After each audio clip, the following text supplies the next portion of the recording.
My job as a teacher is to get you to think, not to tell you what to think, but to get you to think and question and try to find reasonable answers and all of that. And I think what makes us unique is that we're a family. My first African American Studies class was for an elective for my major, and I liked it a lot. And I think it's important to study what you enjoy, and so I took another class and then one more, and then I decided to make it my minor. After I graduate, I've accepted a job with Google starting next spring. Really excited about that opportunity. It means that I'll be able to provide for my family, and give them everything that I hope that I always could. Our students are doing great. As far as job is concerned, computer science is a booming field right now, and we have students who are getting jobs in the really high-end computer companies like Google. So we have graduates both last spring and students who will graduate a week from now who have offers from Google, and they're starting out with a salary in the mid $90,000 range. Yeah, so I really enjoyed the English program. It was a really small community type feel to the department where you knew all of your professors really well, you knew the other students in the program who were the same year as you really well. I took a lot of literature and theory classes, but I also took some journalism classes. So I took a journalism sports photography class and feature journalism writing class for news to kind of get different experiences all within the same major was really neat. By preparing students to be able to embrace race, class, gender, sexual identity, sexual orientation, gender identity, all of those areas, it impacts them in the job field to be able to address things in all sorts of majors. Because ideally you're going to be dealing with women and genders in any field. When you come to VSU's history department, we are going to teach you how to contextualize all those facts that you had to learn a long time ago. You're not going to have to memorize dates. It's not the same thing. What we do is talk about what happened and why things happened. And we do so to give you a better knowledge of the world, to help you better kind of cognize all the things that are going to happen in your life. And so my best advice would be to not assume that history is the subject that you got when you were having to fill in the bubble about the date that we signed the Declaration of Independence. We don't do that here. We instead are going to teach you about that document, why it has resonated and why it still kind of matters to so many people. That's a fundamentally different thing. It's gonna help you more, it's gonna be more interesting, and ultimately, it's gonna make you better prepared for pretty much anything that you wanna do after you leave VSU.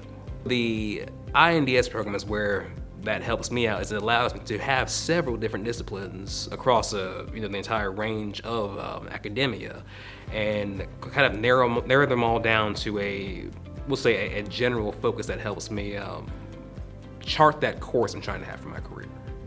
I think here at Valdosta, what makes it really special is how small it is. We're like a family in the math department. We get to do a lot of stuff together. We have picnics and we get to watch our professors like try and play volleyball or do stuff like that, and it's a lot of fun. And also the challenge of being a math major is something that really makes the major worth it. And the people I'm around are wonderful, and I have a group of really close friends and we do everything together. And we're always there to support each other and to struggle when we struggle. And it's a really great department to be a part of. I think in our department we have a lot of opportunities for students. Study abroad is obviously a huge one for us. We have a lot of different study abroad programs for the different types of areas that students would like to visit in the world, being a modern and classical languages department.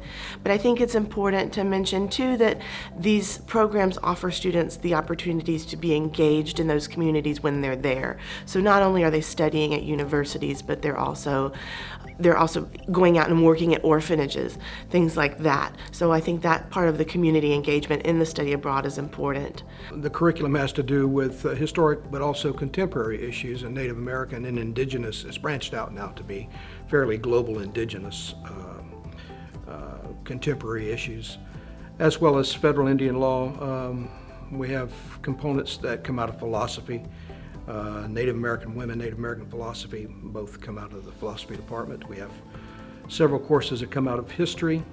I would say the content is very unique because in many ways it's the polar opposite of the Western perspective on knowledge, community, individual identity, things like that. So I think it's good to get the entire opposite perspective of what you're accustomed to have, because it can sometimes change your view or make you empathize or understand more. I came into VSU as just a political science major, and then I took a philosophy and religious studies class, the fundamentals of philosophy, with Dr. Laverne, and I absolutely fell in love. And she talked to me about, maybe making it a minor. And I said, okay, maybe I can handle that. And then she said, no, Maya, I think you'll be excellent in this. Let's make it a double major. And I was like, okay. So I kind of hopped on that plane, and I decided to become a double major in it. And from then on, just pushing myself to think outside of the box. Because honestly, with philosophy, there's no rhyme or reason. There's really no overall general consensus or answer to anything. And some people like to ask yourself or ask me, why would you go into philosophy? There's no answer. But it definitely pushes you to think, and that's what I love about it. We analyze argumentation, evaluate opposing viewpoints, and offer a sort of insight into why people act and react the way they do, depending upon whether you're going with a religious studies track or a philosophy track. We're slightly different, although many of our courses overlap. So there's a theoretical aspect to this where students study things such as what counts as knowledge, what counts as ethical or moral behavior, but there's a more practical aspect that we do, which teaches students skills such as analysis, problem solving, things that they're going to need later on. Why should somebody study political science? Really, what better topic to study right now at this particular time in history, when there's so much historic change going on in our own country, in the world. Things are changing at an unprecedented rate, and this is much of this change has to do with politics, and it's certainly affecting politics in different ways. And so, what better time to study politics? What better subject to study to understand everything that's happening in the world today than politics? I've been involved in a lot of hands-on experiences, from a study abroad to the Czech Republic I did last summer. This summer I'm going to Germany for a study abroad. I've also been involved in Model United Nations, as well as undergraduate research. I'm currently involved in biology research, but as well as political science research, studying Twitter posts during the campaign cycle of 2016. I think our students go away with a really good understanding of the Constitution and the constitutional safeguards that we have as they go to work in their professions, whether it's law enforcement, probation, parole, corrections, juvenile justice, or the counseling services. So I think our students come away with a really good worldview of and their place in the world in regard to the helping professions. For me, I always thought I was just gonna want one thing, but studying the different sub-levels of criminal justice, you do learn from little bits of everything, and just keeping an open mind of what you can be, I think would be the best advice.